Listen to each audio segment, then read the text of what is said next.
These are some of the faces of the children of Thailand.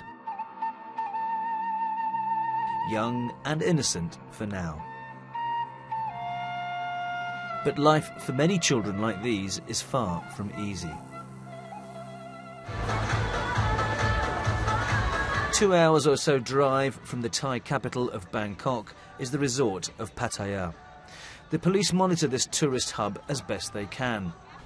But many kids wander the streets, eking out a living selling souvenirs, doing odd jobs or even begging. The little money they make can feed their whole family, who are often based in poor rural areas outside the big city. The NGO ECPAT International works solely on the tackling of the commercial exploitation of children like these. No children should be commercially sexually exploited. It's every child's right to protection. So in that sense, I think for us, as organizations working on child protection, we will continue to raise this issue, because it doesn't matter if there are hundreds of thousands of children or just a single child. Our belief is that no child should be commercially sexually exploited. We're looking at children who are coming from poorest families. They are coming from ethnic minorities, from hill tribes, refugee children, migrant children. Children, in any case, already are falling out of the systems of protection, and they are vulnerable. Street children, children who have been affected by HIV/AIDS, or even children of adult prostitutes, we find are very vulnerable to sexual exploitation. Thailand is growing as a tourist destination. The Tourism Ministry estimates that last year nearly 20 million international visitors came to the country. That's up 20% from 2010. But not all those visiting this dream destination are here to see the sights. Some are here for more sinister reasons. The Childwise charity, Australia's leading international child protection group working in Asia and the Pacific too, estimates that 250,000 overseas travellers actually go abroad with the single aim of abusing children. And the world's largest overseas aid charity, World Vision, say the problem of the sexual exploitation of children is spreading across the globe. Sina Van was just 12 years old when she was sexually abused by foreign travellers in Vietnam and Cambodia. You know, the first time the guy that had sex with me, the foreigner, I know it's he wrong, but I remember that when I in Vietnam, I see the foreigner, they say hi, I hi with them very sweet. But when I have been trafficked, come to Cambodia, the first time guy, the big guy, the old guy, look like the grandpa, but he come to have sex with me. And, you know, he's not thinking I'm the kid. He tried with me many times with me to sex. So I'm so hurt. Sina was rescued by Somali Mam, another victim of sexual abuse in Cambodia, who now works to help girls like Sina through her foundation. As a survivor like myself, when I ask the people to help me, it's not easy, because they look at me, that is your life, it's not my life. But look at all the kids who are 4 or 5 years old, have been sold in the brothel and got HIV/AIDS and have to die. It's not fair. It's not fair for us. So otherwise we ask you to work together. Police forces around the world are increasingly coordinating their efforts to stop the kind of abuse suffered by these young children.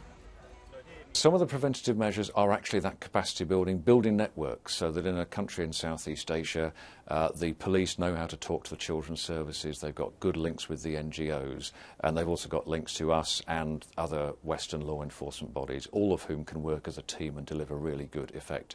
The truth of it is, in this country or abroad, predatory paedophiles exploit access to children in a ruthless, manipulative way. Very recently, in February of this year, in fact, we worked with the Thai police to crack down a website that was advertising services for pedophiles. It was a pedophile network, and they were also advertising the services for child sex tourism in Thailand. It was also a site where they could connect, and then also they could access children through that site.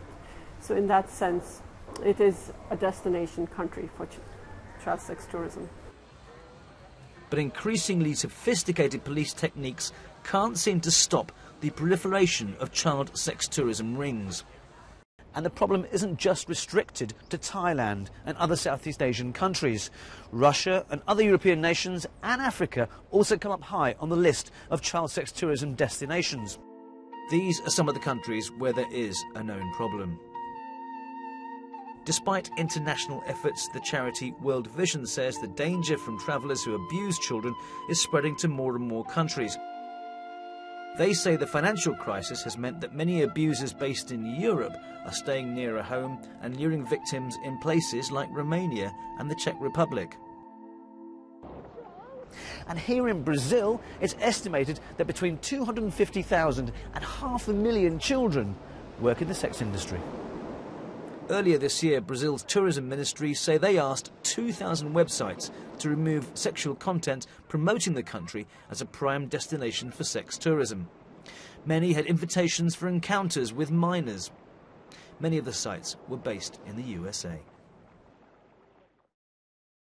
I'm so tired, darling. These Asians are tough when it comes to business. I wish you wouldn't push yourself so hard, love. One of the difficulties for authorities trying to catch perpetrators is that they're not registered as sex offenders. Some abusers have never committed a crime in their home countries, but travel abroad specifically to abuse children. I'll let you go now, darling. You get to bed. Okay, sweetheart. I love you. I love you too. I'll call you tomorrow. Bye. Over 1 million children worldwide have been forced into prostitution. Your money can save them from his. People who come to a tourist destination, such as Thailand, and then they have sex with children because it's available in that sense. So they are not necessarily seeking out to have sex with children, but because of the circumstances and situation allows it, they have sex with children. And sometimes they may knowingly do that, and sometimes unknowingly, because there are no checks on ID and so on and so forth. Catching perpetrators who aren't on the sex offenders register in their home country is a challenge for the authorities. But ECPAT International has enlisted the help of the tourist industry to bring these people to the attention of the police. They've got a code of conduct, which they urge hotels in particular to sign. In total, over 1,000 companies from 42 countries had signed up as of last year. Some give out information leaflets to customers, asking them to not turn a blind eye to the sexual exploitation of children. Others train personnel to look out for telltale signs of abuse. But some feel the travel industry is frightened of dealing with this issue because it doesn't want to tarnish the reputation of travellers or even be seen to be associated with such a reviled activity. Frustratingly for campaigners, progress is being impeded on several fronts in the battle to fight this global issue, apart from the reluctance of some parts of the travel industry to engage with the problems in their own backyard. The internet, low-cost travel, the relaxation of border controls and visa requirements are all factors too. But it's the lack of awareness amongst all travellers that these crimes could be happening just a few yards from their bar, restaurant or hotel that in 2012 is perhaps the most concerning of all.